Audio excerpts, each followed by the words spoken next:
may be seated. Nobody knows the trouble I've seen. Every one of us has felt that way at some point, haven't we?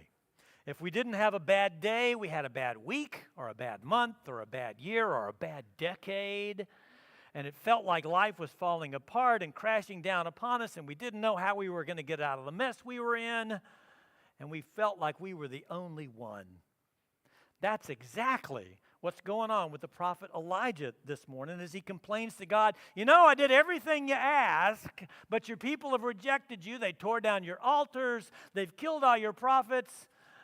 And I'm the only one left, and now they're coming to kill me too. And we're thinking, what's he talking about?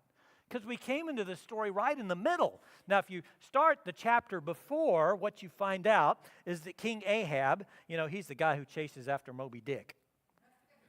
And Queen Jezebel, she's the one that wears all the makeup. And all the people of Israel have rejected God. They kicked out the Lord God, and they've taken up with this statue called Baal. And so there they are, and God sends the prophet Elijah to call the people back into relationship with him, but they're not interested. So Elijah goes to the king and he says, look, let's have a contest, see which ones is the real God, and the king agrees. So the king calls all the people to the top of Mount Carmel. You've been there just a couple of weeks ago. You've been there. A bunch of us have been there. And so the people are up there on top, and Elijah says, let's have a contest. There are 850 priests and prophets of Baal, and one Elijah. And Elijah says, let's each side of us, let's build an altar. Each of us take a bull, offer a sacrifice, and whichever God sends fire from heaven, that's the real God. And all the people say, well, that sounds pretty cool. This might be fun. And so Elijah says to the 850 prophets of Baal, he says, there's 850 of y'all. He was from southern Israel. So there's 850 of y'all, so y'all can go first.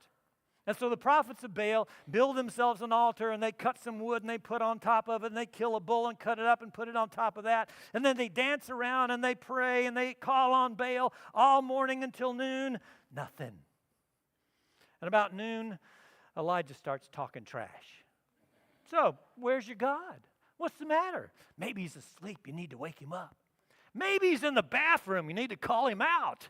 And so they yell and dance and scream even louder. All afternoon, they start to cut themselves with swords and bleed to show how devoted they are. Nothing.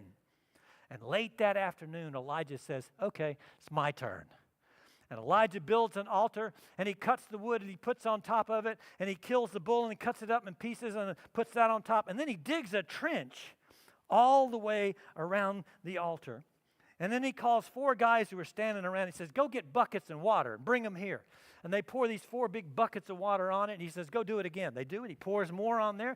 Do it again. They do. He pours more on there. Soaks the meat, soaks the wood, soaks the stones, fills up the trench with water all the way around it.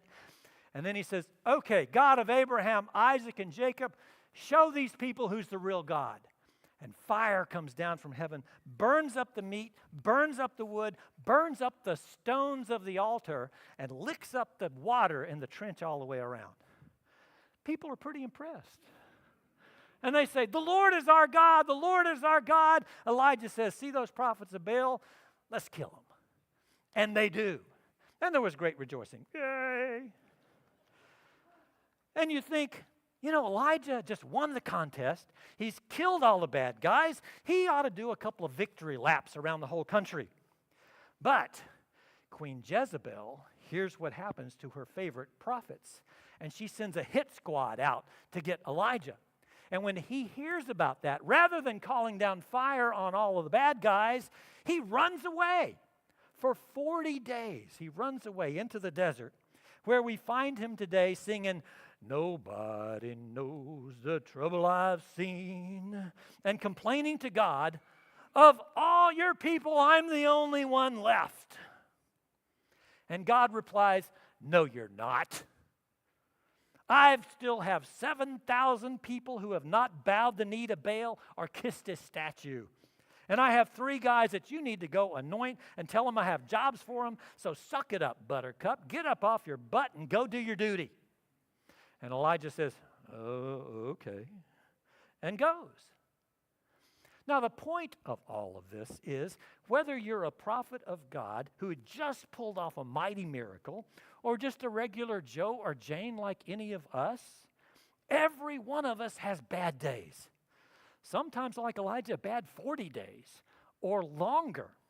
And when we feel like all is lost and nobody likes us and everybody hates us and nobody knows the trouble I've seen, and we think we're the only one who's ever felt this way or who's ever had it this bad, when we feel like Elijah, God says to us exactly what he said to Elijah. No, you're not. You are not the only one dealing with difficulty. You are not the only one who's ever been in this kind of mess. You are not the only one who's ever felt this way. And though you may feel alone, and though you may feel abandoned, or feel like all is lost and there's no hope, that's a lie. That's a lie from the enemy of your soul, the enemy who comes to rob and kill and destroy. The truth, on the other hand, is what Jesus promises. Jesus, who is the way, the truth, and the life, who says, I am with you always, always, even to the end of the age. I will never leave you or forsake you. I will walk with you through this. Now, sadly, nobody knows the trouble I've seen is not the only lie that the enemy tells us. You see, if he can't get us down with difficulty, he goes after our sense of salvation, calling into question whether or not we're actually saved, in right relationship with God, part of God's family, and of course the biggie, whether we're going to go to heaven or not. See, the lie goes like this. You know what you've done and left undone. You know that you don't deserve heaven. Oh, you can try to do all that religious stuff, but let's be honest, you simply aren't good enough for God. Does that sound familiar? Does that sound familiar? We've all heard that lie. And it rings kind of true because we know what we've done and left undone. We know we don't deserve heaven. We know we aren't good enough. But that's not what it takes to be in right relationship with God. That's not what it takes to be accepted or forgiven or saved. St. Paul gives us the bottom line for salvation today as he writes, if you declare with your mouth Jesus is Lord and believe in your heart that God raised him from the dead, you will be saved. If you declare with your mouth Jesus is Lord and believe in your heart that God raised him from the dead, you will be saved. It has nothing to do with what we've done or left undone, what we deserve, or how good we are. It has everything to do with what we say and what we believe. And if you simply show up here at Church of the Messiah and sing and say what we do in the liturgy, we take you halfway there. Because we say and sing Jesus is Lord a lot. In the hymns, in the prayers, in the Bible lessons, in the Nicene Creed, and in the sacraments.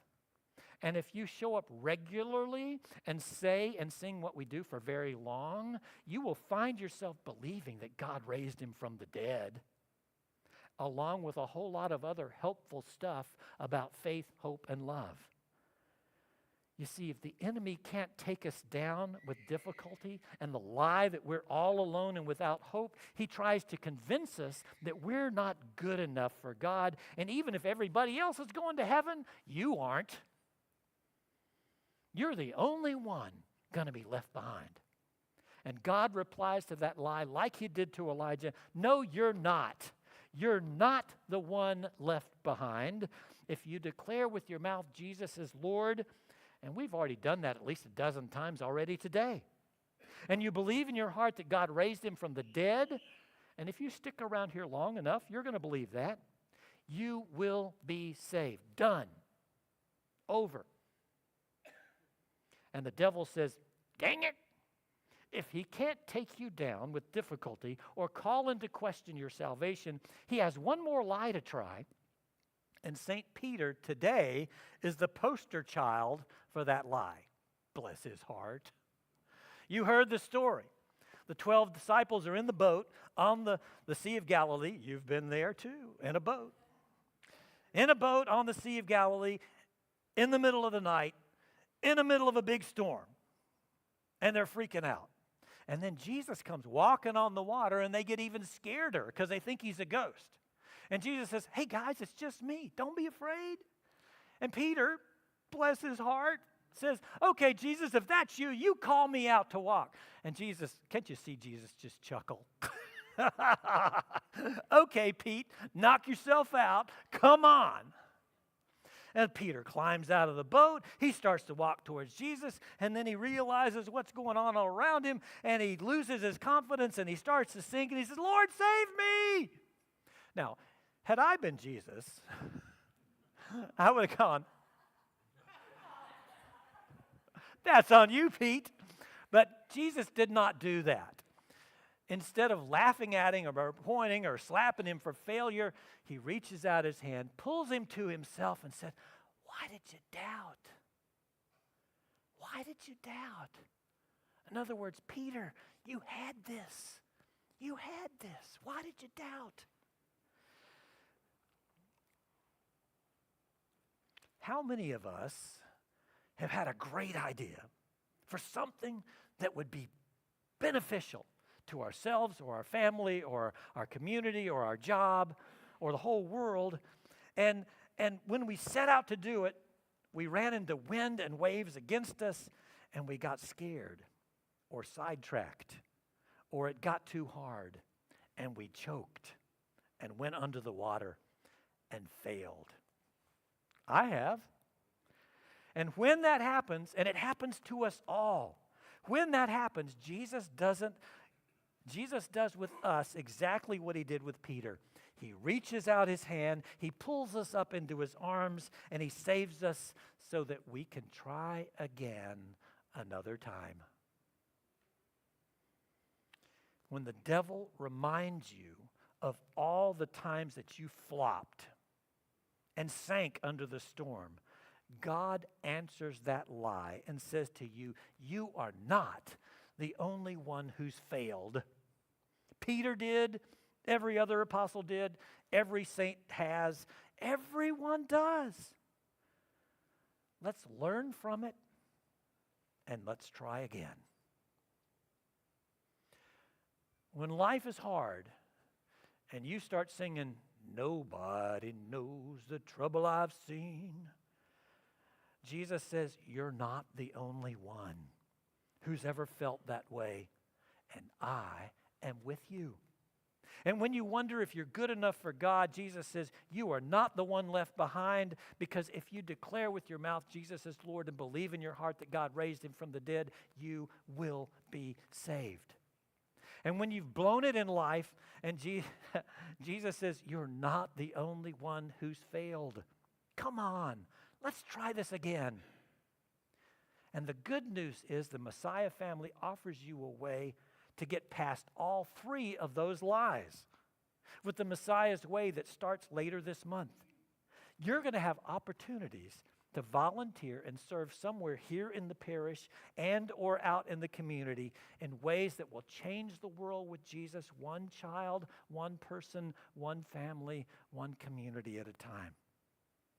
Now, when that happens and you have the opportunity to volunteer, the first lie the devil is going to tell you is, you can't do any of that. Your life is too hard. You're too busy for that. You don't have time for any of that. Your life is too full. You can't do that. Well, no, it's not. Because rather than sticking another straw in your milkshake and sucking life out of you, serving God and people pours life into you and gives you chances to change the world. Don't let difficulty keep you from hearing and saying yes to Jesus. And the second lie the devil will tell you is, you're not smart enough. You're not holy enough. You're not strong enough. You're not qualified enough. You're not good enough to do anything for God. Yes, you are. The Messiah's way breaks ministry down into you-sized bits so that you get to do what it is you like to do and what it is you're good at and do it for God. So when the invitation comes to volunteer and plug in, don't get left behind. And when the devil whispers in your ear, why would you want to do that? You might fail.